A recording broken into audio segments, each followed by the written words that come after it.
ناظرین، یہودی حضرت یوسف علیہ السلام کی قبر مبارک تلاش کرنے کے لیے اس قدر وقت، محنت اور پیسہ کیوں خرچ کر رہے ہیں؟ اس کا جواب بہت ہی حیرت انگیز اور شتاب کر دینے والا ہے۔ یہودیوں نے جب حضرت یوسف علیہ السلام کی قبر پر قبضہ کر لیا تو انہوں نے قبر کھول کر تصدیق کرنا چاہی۔ قبر کھولنے پر انہیں کیا نظر آیا جس نے یہودیوں کی چیخیں نکلوا دیں اور وہ اپنے تمام منصوبوں میں ناکام ہو گئے؟ آج ہم آپ کو ان تمام سوالوں کا تفصیل کے ساتھ جواب دیں گے کہ حضرت یوسف علیہ السلام کی قبر کہاں پر ہے، ان کی قبر مبارک کی برکت سے یہودی کیا حاصل کرنا چاہتے ہیں، اور مسلمانوں کے ساتھ ان کی قبروں پر یہودیوں کا کیا جھگڑا ہے۔ ناظرین، حضرت یوسف علیہ السلام بنی اسرائیل کے ابتدائی پیغمبروں میں سے ہیں۔ حضرت یوسف علیہ السلام حضرت یعقوب علیہ السلام کے سب سے آخری سے پہلے والے بیٹے تھے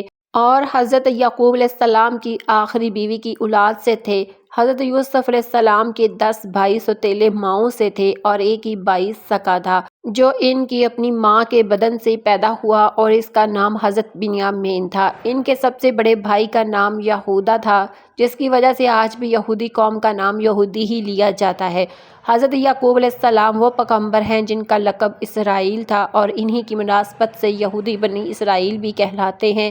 ناظرین، حضرت یعقوب علیہ السلام اپنی تمام اولاد کے ساتھ موجودہ فلسطین، جسے اس زمانے میں کن کہا جاتا تھا، رہائش پذیر تھے۔ فطری حسد، رقابت اور حضرت یعقوب علیہ السلام کے لو پیار کی وجہ سے حضرت یوسف علیہ السلام کے سوتیلے بھائیوں نے حضرت یوسف علیہ السلام کو ایک غیر آباد کنویں میں ڈلوا دیا، جہاں سے انہیں ایک تجارتی قافلے نے بچایا اور انہیں اپنے ساتھ لے جا کر مصر میں بطور غلام فروخت کر دیا۔ یہ سارا قصہ قرآن کریم میں حضرت یوسف علیہ السلام کے نام سے منسوب سورۃ یوسف میں مشہور ہے۔ مصر میں بطور غلام فروخت ہونے کے بعد مختلف مراحل، قید بند اور آزمائشوں سے گزرنے کے بعد حضرت یوسف علیہ السلام بالآخر مصر کے فائنانس منسٹر یعنی وزیر خزانہ جیسے عہدے پر تعینات ہو گئے اور انہیں اللہ رب العزت نے نبوت بھی عطا فرما دی۔ اس کے بعد حضرت یوسف علیہ السلام نے اپنے باپ اور بھائیوں کو بھی اپنے پاس بلا لیا اور اللہ رب العزت نے حضرت یوسف علیہ السلام کی امت میں حضرت یوسف علیہ السلام کی بہت زیادہ محبت بھی پیدا کر دی۔ حضرت یوسف علیہ السلام بہت حسین و جمیل تھے اور انہیں نبی کریم صلی اللہ علیہ وسلم کے حسن کے نصف کے برابر حسن دیا گیا تھا۔ حضرت یوسف علیہ السلام کی جب وفات ہوئی تب وہ موجودہ مصر میں رہائش پذیر تھے اور انہیں وہیں پر دفن کیا گیا تھا۔ حضرت یوسف علیہ السلام کی تدفین پر ان کے عقیدت مندوں اور امتیوں کے درمیان اختلافات پیدا ہوا، کیونکہ ہر شخص چاہتا تھا کہ انہیں اپنے علاقے میں دفن کیا جائے تاکہ ان کی برکت سے مستفید ہو سکے۔ بالآخر ایک شخص کی تجویز پر حضرت یوسف علیہ السلام کو دریائے نیل کے درمیان ایک سنگ مرمر کے تابوت میں رکھ کر دفن کر دیا گیا تاکہ ان کی برکت دریائے نیل کے پانی کی وجہ سے پورے مصر میں ہر جگہ پہنچ سکے۔ مصر میں دریائے نیل کے پانی کو آج بھی بنیادی حیثیت حاصل ہے۔ وقت گزر گیا اور جب بنی اسرائیل کے درمیان یہودیوں کے سب سے بڑے پیغمبر حضرت موسیٰ علیہ السلام مبعوث کیے گئے اور انہوں نے بنی اسرائیل کو مصر کے فرعون کی حکومت سے فرار ہونا چاہا اور سمندر کے کنارے پہنچے تو اس وقت بنی اسرائیل کے لوگوں نے کہا کہ حضرت یوسف علیہ السلام نے ان سے ایک وعدہ لیا تھا کہ جب بھی بنی اسرائیل مصر سے فلسطین واپس جائے یعنی کن جائے تو ان کے تابوت کو ساتھ لے جائے۔ اس وقت بنی اسرائیل میں کوئی شخص بھی نہیں جانتا تھا کہ وہ تابوت کہاں دفن ہے، کیونکہ اس دوران کئی زمانے گزر چکے تھے اور حضرت یوسف علیہ السلام کی قبر کے نشان کو بھی بھول چکے تھے۔ تحقیق کرنے پر معلوم ہوا کہ ایک بوڑھی عورت ہے جو اس بارے میں جانتی ہے اور اس نے حضرت موسیٰ علیہ السلام کے سامنے یہ شرط رکھی تھی کہ اگر اسے جنت میں حضرت موسیٰ علیہ السلام کی ہمسائیگی اور قرب نصیب ہوا اور اس کا وعدہ اس سے کیا جائے تبھی وہ تابوت کی لوکیشن بتائے گی، جس پر حضرت موسیٰ علیہ السلام نے اس پر غصہ کیا، لیکن اللہ رب العزت کے حکم پر اس کی شرط کو تسلیم کر لیا گیا اور یوں اس بوڑھی عورت کی مدد سے حضرت یوسف علیہ السلام کا وہ تابوت حاصل کیا گیا جو سنگ مرمر کا ایک بڑا اور خوبصورت تابوت تھا، اور اسے لے کر حضرت موسیٰ علیہ السلام فلسطین آئے۔ اس کے بعد سے تاریخ میں اس چیز کا ذکر نہیں ملتا کہ حضرت یوسف علیہ السلام کے اس تابوت کو فلسطین میں کہاں دفن کیا گیا۔ اگر ہم موجودہ معاملے کی طرف آئیں جو فلسطین میں ایک شہر ہے جس کا نام نابلس ہے، نابلس پر قبضے کے لیے فلسطینیوں اور یہودیوں کے درمیان 50 سال تک لڑائی جاری رہی اور تقریباً 2 دہائیاں یعنی 20 سال پہلے یہودیوں نے نابلس پر قبضہ کر لیا۔ نابلس پر اس قدر شدید لڑائی کی ایک وجہ یہ تھی کہ نابلس میں ایک مزار ہے جس کے بارے میں یہودیوں کا عقیدہ ہے کہ وہ مزار حضرت یوسف علیہ السلام کا ہے۔ اس پر مسلمانوں کا کہنا ہے کہ یہ ایک مسلمان بوڑھے کا مزار ہے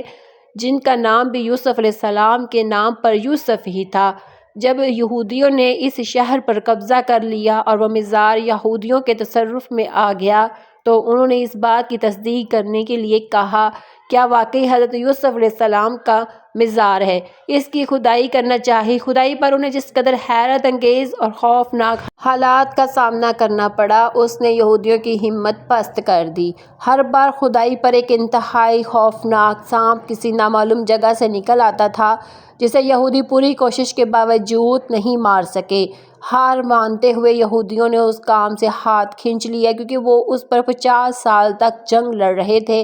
اس لیے انہوں نے اس معاملے کو یہاں پر دبایا اور کوشش کی کہ کھدائی کی تفصیلات باہر نہ آ سکے کیونکہ اس ناکامی پر پوری دنیا میں یہودیوں کا مذاق بن سکتا ہے۔ اس کے ساتھ ساتھ یہودیوں نے ماہر آرکیالوجی کی خدمات حاصل کی جنہوں نے قبر کی مٹی کے نمونے لے کر بتایا کہ یہ قبر ہزاروں سال پرانی نہیں ہے بلکہ صرف 2 سے 2.5 سال پرانی ہے۔ اس سے مسلمانوں کے دعوے کی تصدیق ہوتی ہے کہ یہ قبر واقعی کسی بوڑھے کی ہے کیونکہ یہودی اس پر بہت سرمایہ اور جانیں قربان کر چکے تھے، اس لیے انہوں نے اس کو حضرت یوسف علیہ السلام کی قبر کے نام سے ہی مشہور کیا اور یہاں پر تورات اکیڈمی بنا دی جہاں پر یہودیوں کے بچوں کو تورات سکھائی جاتی تھی۔ بعد میں انہوں نے اس مزار پر ایک فوجی چوکی بنا دی کیونکہ ان کا عقیدہ ہے کہ حضرت یوسف علیہ السلام کی قبر کی برکت سے وہ ہر جنگ میں فتح یاب رہیں گے۔ حضرت یوسف علیہ السلام کی قبر کے بارے میں یہودیوں کا یہ عقیدہ ہی دراصل یہودیوں کے لیے اس کشش کا سبب ہے۔ اسی وجہ سے انہوں نے اس قدر لمبی اور طویل جنگ لڑ کے اس علاقے کا کنٹرول حاصل کیا لیکن پھر بھی وہ اپنے مقصد میں ناکام رہے۔ اس وقت پوری دنیا میں کسی کو معلوم نہیں ہے کہ حضرت موسیٰ علیہ السلام نے مصر سے فلسطین واپسی پر فلسطین میں کس جگہ پر حضرت یوسف علیہ السلام کے تابوت کو دوبارہ دفن کیا تھا۔ یہودی اپنے تابوت سکینہ کی طرح حضرت یوسف علیہ السلام کی قبر مبارک کو بھی تلاش کرتے رہے تاکہ ہر میدان میں اپنی فتح کو یقینی بنا سکے۔ تابوت سکینہ جس میں حضرت موسیٰ علیہ السلام کا حبہ، ان کی دست مبارک، ان کے نالین مبارک، ان کا عصا مبارک اور دیگر انبیاء کرام کی نشانیاں بھی محفوظ ہے، وہ بھی یہودیوں کے لیے عقیدے کی مضبوطی کا سبب ہے۔ اس تابوت میں حضرت سلیمان علیہ السلام کی انگوٹھی بھی موجود ہے جس کی مدد سے وہ جنات پر حکمرانی کیا کرتے تھے۔ یہ تمام چیزیں یہودیوں کے تبرکات میں شامل ہیں اور تابوت سکینہ مختلف ادوار میں یہودیوں کے پاس آتا اور جاتا رہا۔ اس کے بارے میں اللہ رب العزت نے کئی بار یہودیوں کو کہا کہ وہ اس کی حفاظت کریں اور اپنے عقائد کو درست رکھیں تو انہیں ہر میدان میں کامیابی ملے گی۔ اس کے باوجود یہودیوں نے کبھی بھی سرکشی اور نافرمانی کا دامن ہاتھ سے نہیں چھوڑا اور ہر بار اللہ رب العزت کے احکامات کا مذاق اڑاتے رہے۔ اس کی وجہ سے آخرکار یہودیوں سے اس تابوت کو آخری بار بخت نصر بادشاہ نے بابل پر حملے کے دوران چھینا اور اس کے بعد کسی کو علم نہیں کہ تابوت سکینہ کہاں گیا۔ اللہ تعالیٰ نے اپنے آخری پیغمبر حضرت محمد صلی اللہ علیہ وسلم کو دنیا میں مبعوث کر دیا اور جوان کے احکامات اور شریعت کی پیروی نہیں کرے گا اور اسلام کو قبول نہیں کرے گا، اس کے لیے دنیا اور آخرت دونوں میں ناکام ہی ناکام ہے۔